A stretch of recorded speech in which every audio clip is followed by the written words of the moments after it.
ભુજની જીકે હોસ્પિટલમાં 24 કલાકથી રેસિડેન્ટ ડોક્ટરોની હડતાલ જોવા મળી। ભુજની જીકે હોસ્પિટલમાં 24 કલાકથી રેસિડેન્ટ ડોક્ટરની હડતાલ। અદાણી મેનેજમેન્ટ સંચાલિત હોસ્પિટલમાં ડોક્ટર હડતાલ પર ઉતરતા દર્દીઓના જીવ જોખમમાં। એક વ્યક્તિના વિવાદના લીધે તમે આખી હોસ્પિટલના દર્દીઓના જીવને જોખમમાં મૂકી દો, તે ક્યાંનો ન્યાય છે? ડોક્ટર ભગવાન હોય છે, હેવાન નહીં। એક્સિડન્ટ વાળા 4 જણા છે આ લોકોના સ્ટ્રાઇક ના કારણે એના બાપ સાવકાર છે 50 લાખ રૂપિયા દઈ કરી અને અહીંયા ડોક્ટર બનાવવા જે બેઠા છે ને આજે સ્ટ્રાઇક કરીને બેઠા છે ને અમારા 5 જણા એક્સિડન્ટ વાળા છે ને કાંઈ પણ એને થયો ને તો આ પછી અમારા પર દુઃખ ન રાખતા બરાબર ન રાખીએ 100% દુઃખ ન રાખતા કોને મેં એ જ કીધું મેં શરૂઆતમાં આવી કરીને મેં એ જ કીધું મેં કીધું સીસીટીવી કેમેરો બતાવો કારણ કે સીસીટીવી કેમેરામાં છે ને કોણે લાફો માર્યો છે હું ત્યાં કને અંદર ગયો અને પીતો સીધો રાડ અને જાતિ અપમાનિત કર્યો એના ઉપર પહેલો એટ્રોસિટી એક્ટ ની ફરિયાદ જો મારી વાત બતાવો એનામાં અમારો આનો કોઈકનો ગુનો હશે તો 110% અહીંયાથી અમે નીકળી જશું જેના ઉપર તમને ફરિયાદ કરી હોય એના ઉપર હું તમારા ભેગો રહીશ બરાબર પણ સુનો સીસીટીવી કેમેરામાં આ દર્દીઓમાંથી પેશન્ટના સગામાંથી કોઈએ પણ એને લાફો માર્યો હોય તો એના ઉપર આ સત્તાધીશોએ ફરિયાદ કરવાની એને હું તમારી સાથે રહીશ બરાબર રાઈટ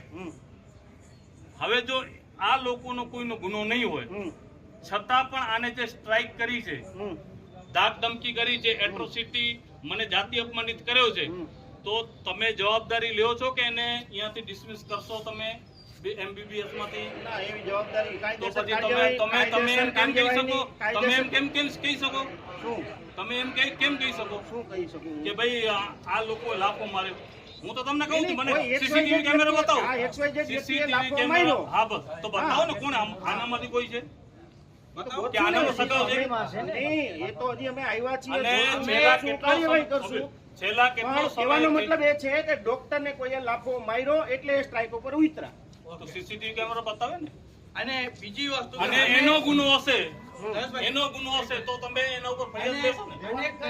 બરાબર અમારો વ્યક્તિ રેકોર્ડ કરીએ ભલા એ રેકોર્ડ કરીએ ચાલુ છે 15 વખત માફી માંગી છે અમે ઓ વ્યક્તિએ સ્વીકારી લીધું તો એમાં 2 જણા બીજા આવીને ઉકસાવ્યા છે બધાને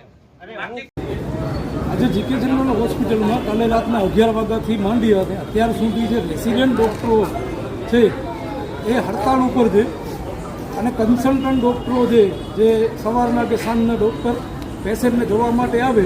એ પેશન્ટને જોવે છે એની વચમાં જે કામ કરવાનું આવે એ રેસિડેન્ટ ડૉક્ટરોનું આવે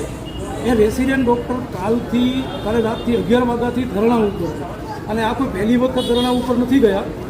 લગભગ 1 વર્ષમાં ત્રીજી વખત જે રેસિડેન્ટ ડૉક્ટરો ધરણા ઉપર ચાલ્યા ગયા જે એક તો કાયદાના વિરોધમાં છે કારણ કે કોઈ અહીંયા હોસ્પિટલમાં આવે છે એ દર્દીનો જીવ ચાલ્યો જાય તો એની જવાબદારી ડૉક્ટરોની રહે છે અદાણી મેનેજમેન્ટની હોય છે પણ મેનેજમેન્ટે હાથ ઊંચા કરી લીધા છે સાથે સાથે જે રેસિડેન્ટ ડૉક્ટરો છે જે ભારે ઘડીએ ધરણા ઉપર બેસી રહે છે જે પર્સનલ પોતાના ઈગોના કારણે અને કદાચ માની લો કે ઇસ્યુ થયું હોય તો એ વ્યક્તિ સાથે થયું હોય એનામાં અહીંયા જે 300 પેશન્ટ એડમિટ છે એનો શું વાંક છે? એક દર્દી હશે, એક દર્દીનો સગો હશે, એની સાથે તમને વાંધો હોય ને, બધા સાથે તો ન હોય। આજે હું હોસ્પિટલમાં જીઆઈઓ ઇમરજન્સી વોર્ડ હોય માથે ઉપર જે આઈસીયુ વોર્ડ છે એનામાં કમસે કમ 15 થી 20 લોકો વેન્ટિલેટર ઉપર છે, પછી એનઆઈસીયુ હોય કે પીડિયાટ્રિક હોય ત્યાં કને નાના ભૂલકાઓ બાળકો એ વેન્ટિલેટર ઉપર છે, એમને છોડી આ રેસિડેન્ટ ડૉક્ટરો ધરણા ઉપર બેઠા છે। જે ડૉક્ટરોને ભગવાન માનવામાં આવે છે એ વારે ઘડીએ જીકે જનરલ હોસ્પિટલમાં ધરણા ઉપર બેસી જાય છે એક નોર્મલ ઇસ્યુ નાના ઇસ્યુ માટે। આ ઇસ્યુ બંધ થાય, આ ધરણા એના લોકોના બંધ થાય એના માટે કલેક્ટર જે કચ્છ કલેક્ટર જે MOU પ્રમાણે એ અહીંયા અદાણીના ચેરપર્સન જે હોસ્પિટલમાં ચેરપર્સન છે એમની વિશેષ જવાબદારી છે। જો કાલે સવારના 11 વાગ્યા સુધી કલેક્ટર શ્રી દ્વારા અને આ ધરણા પૂરા કરવામાં નહીં આવે તો કાલે 11 વાગે ચોક્કસ મુદત સુધી હું કલેક્ટર ઓફિસની આગળ ધરણા ઉપર બેસીશ।